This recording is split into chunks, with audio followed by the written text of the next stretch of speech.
Pemirsa Jawa Post TV, pada Senin 3 Maret 2025, Presiden Prabowo Subianto mengumumkan untuk membentuk Koperasi Desa Merah Putih.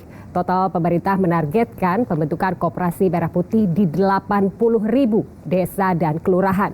Sejauh mana pembentukan Koperasi Merah Putih, kita akan mengulasnya bersama Deputi Bidang Pengembangan Usaha Koperasi Kementerian Koperasi, Bapak Panel Barus. Selamat datang Bapak Panel Barus di Jawa Post TV. Terima kasih Nabila. Terima kasih atas waktunya untuk hadir di sini. Langsung saja kita akan mengenal mengenai Koperasi Desa Merah Putih lebih dalam. Kita mengetahui bahwa pemerintah menggulirkan program pembentukan Koperasi Merah Putih. Sebenarnya seberapa penting program ini? Iya, kalau ditanya seberapa penting, tentu ini langkah yang diambil oleh pemerintah. Ini langkah yang amat strategis, ya. Mendorong pembentukan Koperasi Desa Kelurahan Merah Putih 80.000. Ini adalah langkah yang amat strategis, ya, langkah yang amat revolusioner, ya. Ini langkah yang diharapkan mampu menjawab problem-problem yang ada di desa. Apa problem-problem yang ada di desa, ya? Karena namanya koperasi desa, ya. Saya sudah sering sebenarnya menjelaskan beberapa fakta-fakta yang ada di desa. Menurut teman-teman dari Kementerian Sosial dan BPS, ya, mereka mengatakan bahwa masyarakat miskin mayoritas itu ada di desa. Ya, kemiskinan ekstrim juga mayoritas adanya di desa. Kalau tidak salah angka terakhir kurang lebih sekitar 24 juta angka kemiskinan di Indonesia. Dan itu 60-70% adanya di desa. Ini menjadi masalah, ini menjadi PR kita bersama. Kenapa saya bilang begitu? Karena seperti kita ketahui bersama, Nabila, ya, kita yang hidup di kota ini seluruh kebutuhannya disuplai oleh desa. Kamu makan nasinya atau berasnya diambil dari desa, ditanam oleh petani di desa. Kita makan sayur, buah-buahan, itu asalnya dari desa yang diproduksi oleh warga desa, petani dalam hal ini. Kita butuh lauk pauk, itu juga baik telur, ikan, semua dari desa. Tapi kenapa segala kebutuhan kita yang sudah dipenuhi oleh desa, tapi kemiskinan tetap mayoritas ada di desa?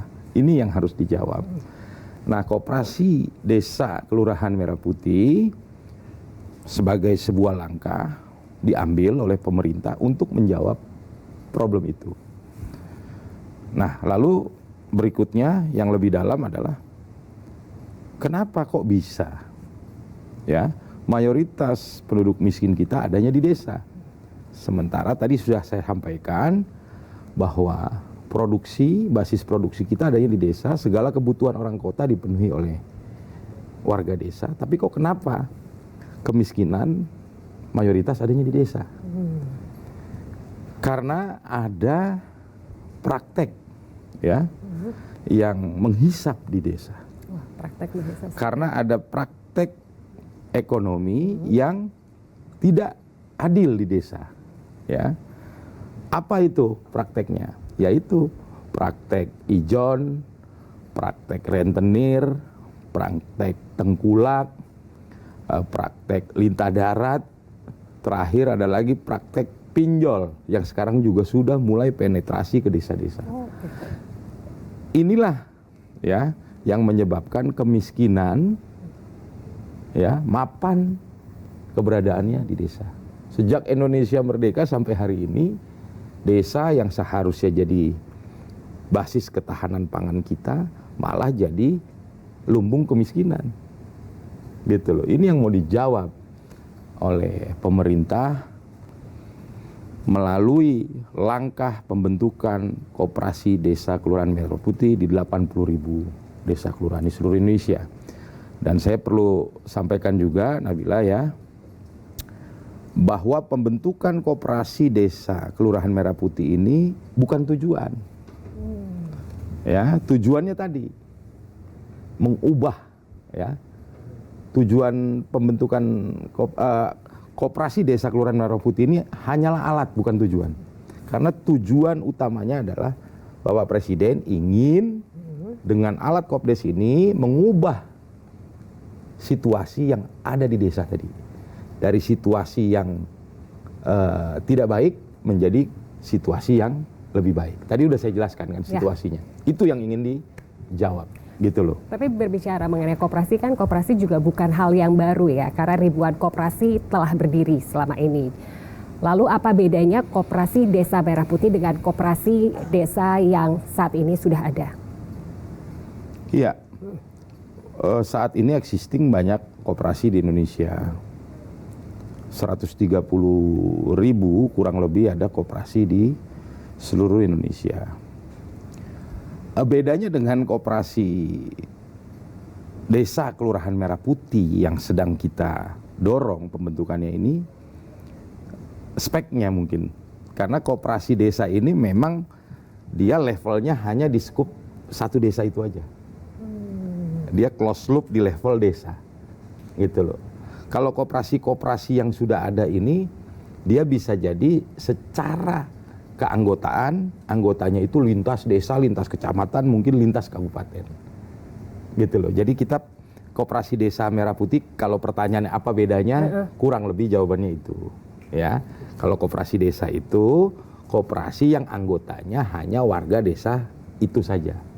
Misalnya Desa Sukamaju, gitu ya, ada koperasi desa. Koperasi Desa Sukamaju, anggotanya ya warga Desa Sukamaju aja. Kenapa begitu? Karena di desa yang lain asumsinya ada koperasi desa yang dibentuk juga. Ngapain juga dia harus jadi anggota koperasi yang bukan di desanya, gitu loh. Itu. Jadi bisa dibilang skupnya lebih kecil tapi di semuanya harus ada. Tapi semuanya harus ada. Karena ini memang instrumen tadi saya ingatkan. Ini adalah alat untuk mengubah desa. Oke. Ya. Jadi setiap kan tadi desa ya. Saya bilang tadi gitu ya. Ini alat, bukan tujuan. Alat ini kita buat untuk mencapai tujuan. Tujuannya apa? Mengubah desa. Makanya alatnya di level desa. Wah, gitu. Sekali. Jika desa telah memiliki koperasi, nanti koperasi Merah Putih apa yang akan dilakukan oleh pengelola koperasi pada koperasi yang sudah ada, atau haruskah ada pembentukan baru? Tapi kan seperti yang tadi sudah disampaikan juga memang sudah lebih ini ya, skupnya lebih kecil tetapi lebih detailkah secara pengelolaan atau seperti bagaimana? Ya, sampai hari ini Satgas Percepatan Pembentukan Koperasi Desa Merah Putih sudah bekerja tidak mengenal waktu, tidak mengenal hari. Alhamdulillah, semangat di bawah juga luar biasa, ya. Ada satgas juga di level provinsi, kabupaten, kota yang bekerja tidak mengenal lelah juga. Alhamdulillah hasilnya luar biasa. Sampai dengan hari ini sudah 80.300 lebih koperasi Desa Kelurahan Merah Putih terbentuk di seluruh Indonesia.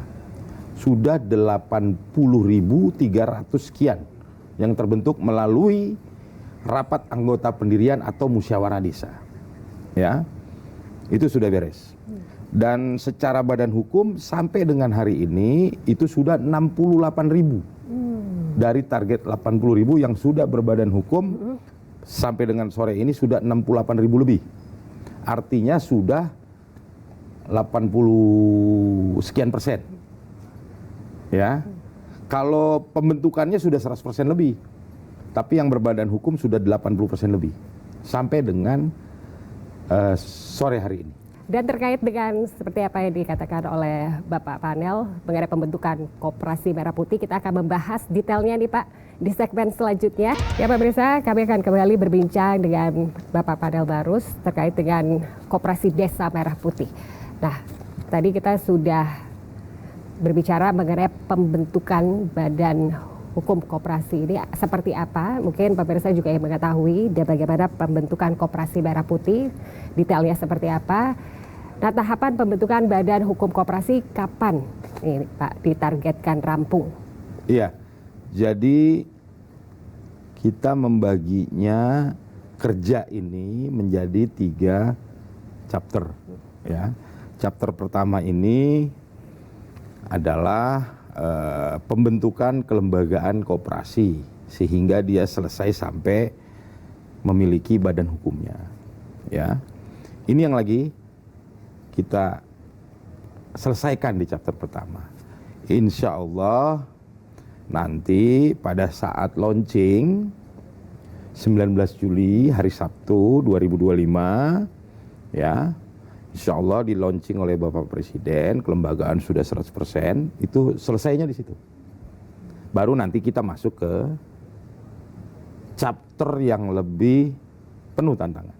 Chapter kedua, bagaimana 80.000 ini yang sudah terbentuk ya bisa memiliki fasilitas, ya, bisa memiliki infrastruktur untuk kebutuhan bisnis dari masing-masing koperasi, karena butuh gudang, butuh sarana transportasi, butuh outlet buat toko sembako dan sebagainya kan.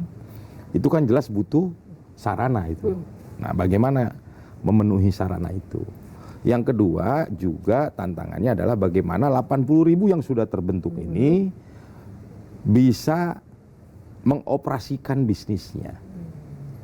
Ini chapter kedua ini tantangannya lebih menantang lah ketimbang yang pertama. Tapi bukan berarti yang pertama ini juga mudah, gitu loh. Tapi kita nggak usah khawatir, nggak usah ragu. Kita harus yakin karena ini langkah yang akan mengubah desa dan akan mengubah bangsa kita untuk bisa lompat menjadi bangsa yang maju. Jadi kami yakin ini bisa kita eksekusi dengan baik bersama-sama, gotong royong.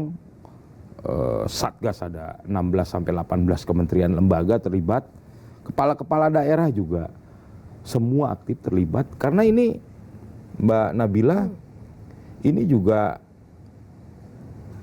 pembentukan koperasi desa Merah Putih ini, koperasi desa Kelurahan Merah Putih ini juga jadi kepentingan utama juga bagi kepala-kepala daerah. Kenapa? Karena kalau ini sukses, akan terjadi peningkatan ekonomi rakyat di daerah-daerah yang dipimpin oleh kepala-kepala daerah itu. Jadi mereka juga sangat berkepentingan terhadap suksesnya program koperasi desa Kelurahan Merah Putih ini. Nah, Gitu.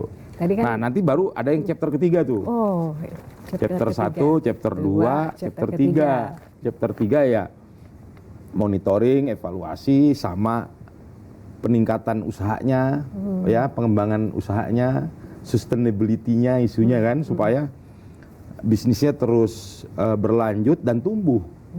Gitu loh.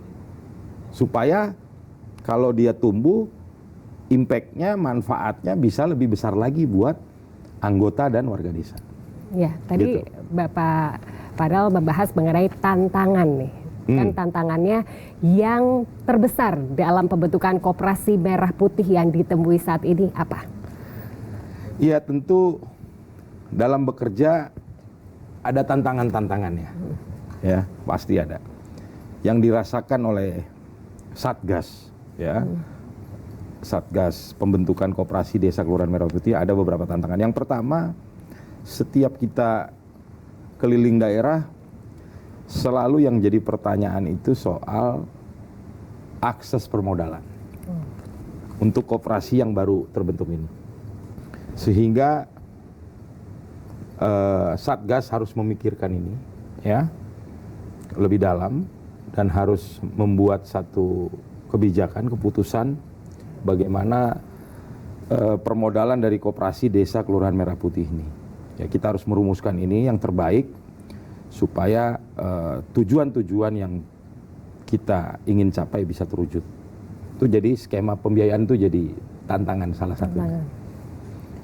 Tapi saya pikir nanti Kementerian Keuangan, Kementerian BUMN yang bertugas merumuskan skema pembiayaan ini juga akan berpikir keras supaya skema yang mereka buat ini benar-benar kompatibel dengan teman-teman koperasi desa Kelurahan Merah Putih di bawah. Yang kedua, tantangan yang kedua adalah soal aset yang harus dimiliki oleh koperasi desa Kelurahan Merah Putih. Nabila, kan setiap Kopdes ini kan harus punya aset ya, harus punya tempat. Kan dia diharapkan bisa menjalankan beberapa unit bisnis, unit usaha. Tentu itu butuh aset, butuh tempat. Tempat itu butuh tanah. Itu juga harus dipikirkan oleh Satgas. Skemanya seperti apa? Apakah menggunakan aset-aset yang idle di daerah-daerah, di desa, ya, di kabupaten kota, banyak aset-aset yang idle yang bisa kita optimalisasi penggunaannya untuk program Kopdes yang diharapkan mampu menjadi program peningkatan ekonomi rakyat. Itu yang kedua, soal aset. Lalu yang ketiga, tentu soal SDM. Ya, 80.000 Kopdes terbentuk. Ada 80.000 tim kepengurusan. Kualitas masing-masing pengurus, Nabila, pasti beda-beda. Ya toh? Beda-beda. Nah, itu juga tantangan yang harus kita jawab, karena kunci keberhasilan Kopdes salah satunya adalah SDM juga. SDM. Jadi bagaimana nanti ada modul-modul pelatihan yang harus disiapkan oleh Satgas sehingga pembekalan ya itu diberikan kepada pengurus-pengurus Kopdes sehingga pengurus-pengurus Kopdes diharapkan punya kecakapan, punya keterampilan, punya profesionalisme. Jadi tadi sudah dibahas tantangannya karena kan tiga ya. SDM-nya beda-beda. Iya, SDM-nya beda-beda. Nggak sama kan satu desa dengan desa yang lain, nggak mungkin sama dong SDM-nya. Itu faktual. Tapi harus dijawab karena itu kunci sukses. Kalau itu nggak kita beresin, nggak sukses nanti. Iya, betul sekali. Gitu. Itu yang ketiga tuh. 3. Lalu yang keempat. Oh, ada lebih dari 3 ternyata ya Pak. Tantangannya banyak sekali ternyata ya. Iya. Yang keempat soal potensi, ya. Potensi di desa ini kan beda-beda. Desa A dengan desa B potensinya beda-beda. Ya, itu juga jadi tantangan. Bagaimana menumbuhkan sebuah bisnis Kopdes di level desa dengan potensi yang berbeda-beda. Itu juga tentu tantangan dong. Tadi sumber daya manusianya, kualitas SDM-nya beda-beda, potensinya juga beda-beda. Iya kan? Iya, betul gitu loh. sekali. Lalu soal pemanfaatan teknologi. Ini saya pikir juga harus dilakukan. Ya, digitalisasi. Ini juga kunci dari keberhasilan Kopdes ini. Bagaimana kita mau ngurus 80.000 koperasi desa Merah Putih seluruh Indonesia tanpa digitalisasi, tanpa dukungan teknologi, itu nggak mungkin. Ya, negara kita teramat besar, 17.000 pulau, nggak pakai sistem, nggak pakai digitalisasi untuk mengelolanya, nggak selesai gitu. Jadi itu juga sistemnya juga harus dibangun. Dan tentunya salah satunya adalah bagaimana menjaga Koperasi Merah Putih agar tetap profesional. Kita akan mengetahui detailnya di segmen selanjutnya, tetaplah bersama kami. Kembali lagi bersama kami akan membahas mengenai Koperasi Merah Putih agar tetap profesional. Dan masih bersama dengan Bapak Panel Barus. Langsung saja kita akan membahas mengenai setiap Koperasi Merah Putih dikatakan akan mendapatkan modal awal 3 miliar untuk setiap unit dari pinjaman Bank Himbara. Bagaimana mekanisme untuk pengajuannya? Ya, koperasi dalam menjalankan kegiatan usahanya untuk mengatasi aspek permodalannya, yang pertama dia bisa dari sisi permodalan sendiri. Tapi tidak menutup kemungkinan juga secara aturan dimungkinkan dia bisa mengakses permodalan dari luar, dari lembaga pembiayaan. Ya. Nah, mengenai pertanyaan apakah Koperasi Desa Merah Putih akan dikasih modal 3 miliar, itu gini Mbak Nabila. Jadi pemerintah ini kan ingin ekonomi rakyat tumbuh. Ya, ingin ekonomi rakyat tumbuh. Maka didorong pembentukan Koperasi Desa Merah Putih. Koperasi Desa Merah Putih ini adalah alat untuk warga desa bisa berusaha, berbisnis. Karena koperasi ini adalah alat bisnis kolektif warga desa. Nah, akses permodalan itu jadi isu. Bagaimana rakyat selama ini mau berusaha sulit sekali mengakses permodalan. Gitu. Rakyat di desa tadi tetap miskin. Karena setiap dia butuh uang, ya, yang diakses lembaga pembiayaannya itu yang menghisap. Yang merugikan warga desa. Setiap mereka butuh uang, dia datangnya ke rentenir, dia datangnya ke pinjol, dia datangnya ke tengkulak. Akhirnya kemiskinannya terus-menerus terjadi.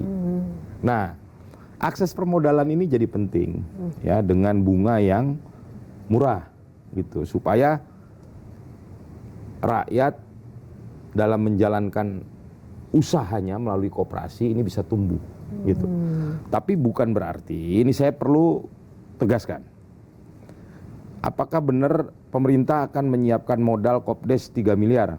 Itu sifatnya plafon, paling maksimal 3 miliar. Apakah semua sama rata 3 miliar? Ya tidak.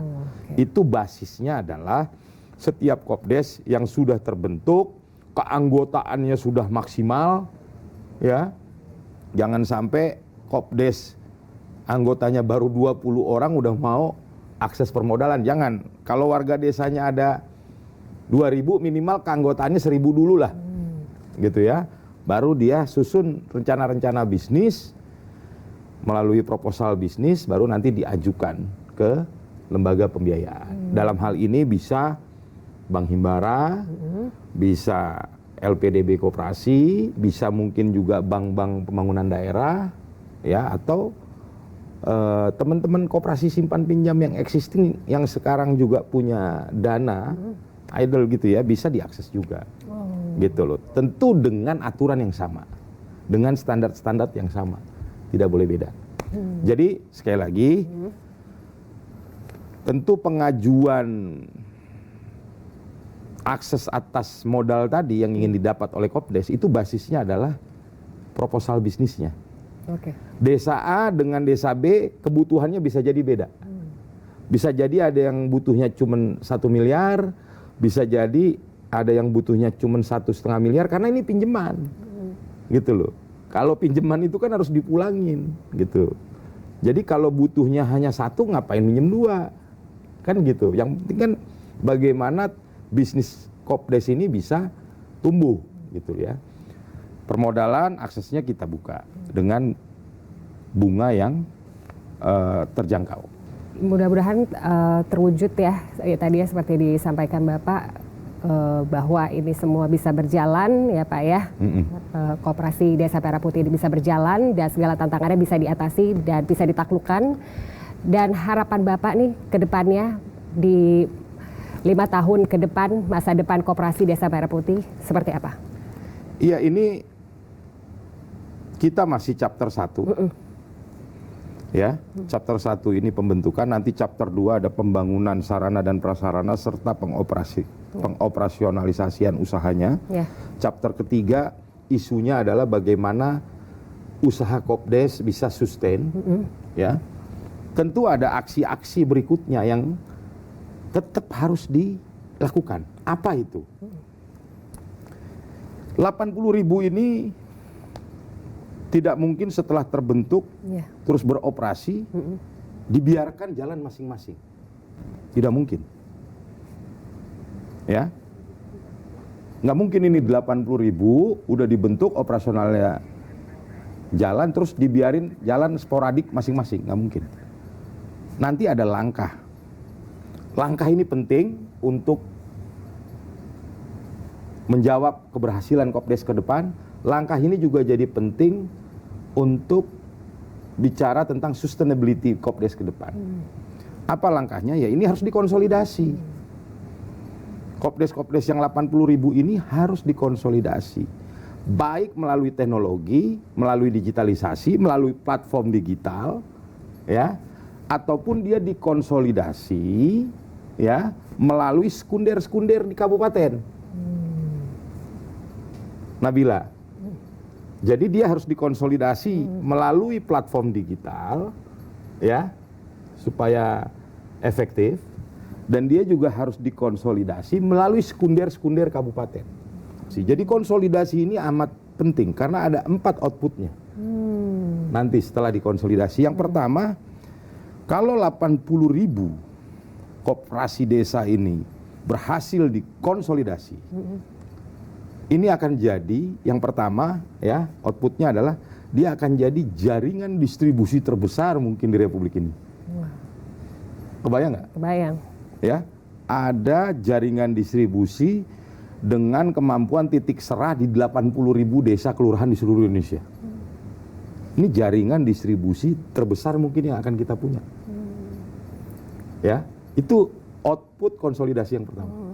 Yang kedua, kalau 80.000 ini berhasil kita konsolidasi, kalau satu koperasi desa anggotanya 1.000 kali 80.000, artinya ada 80 juta anggotanya, membershipnya.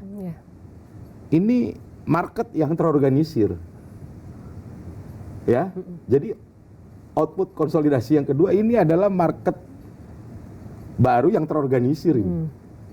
Gitu loh. Sebenarnya ini market lama, cuman ini terorganisir dengan adanya Kopdes. Yang ketiga, masyarakat desa petani itu kan makhluk bisnis juga. Selain dia produsen, dia juga konsumen. Selain konsumen, dia produsen kan tadi. 80 juta anggota Kopdes ini jadi jaringan kekuatan produktif terorganisir juga. Yang terdata loh. Apa yang diproduksi, berapa banyak, jenisnya apa, sebarannya di mana. Kan ini output konsolidasi yang ketiga, ini nggak main-main. Yang keempat, 80.000 Kopdes ini setiap hari menjalankan aktiviti ekonomi, dia memproduksi itu yang namanya data. Dia memproduksi yang namanya informasi yang strategis. Jadi 80.000 ini kalau dikonsolidasi melalui platform digital maupun sekunderisasi di level kabupaten, dia akan menghasilkan data dan informasi yang strategis yang dimiliki oleh bangsa Indonesia, dan ini bisa menjadi bahan analisis bagi kita semua untuk membuat kebijakan-kebijakan ke depan. Karena data dan informasinya sangat strategis, data produksi, data konsumsi. Seperti itu, Nabila. Ya. Oke, baik Bapak. Tidak terasa ya kita sudah di penghujung sesi talk show kita kali ini. Pemirsa, Bapak Koperasi Indonesia Muhammad Hatta pernah mengatakan koperasi bukan sekedar badan usaha melainkan alat perjuangan ekonomi rakyat. Semoga pembentukan Koperasi Merah Putih, Pak, bisa membawa kesejahteraan untuk seluruh rakyat Indonesia. Sekali lagi saya ucapkan terima kasih atas kehadirannya Bapak Fadel Barus. Terima kasih, Nabila.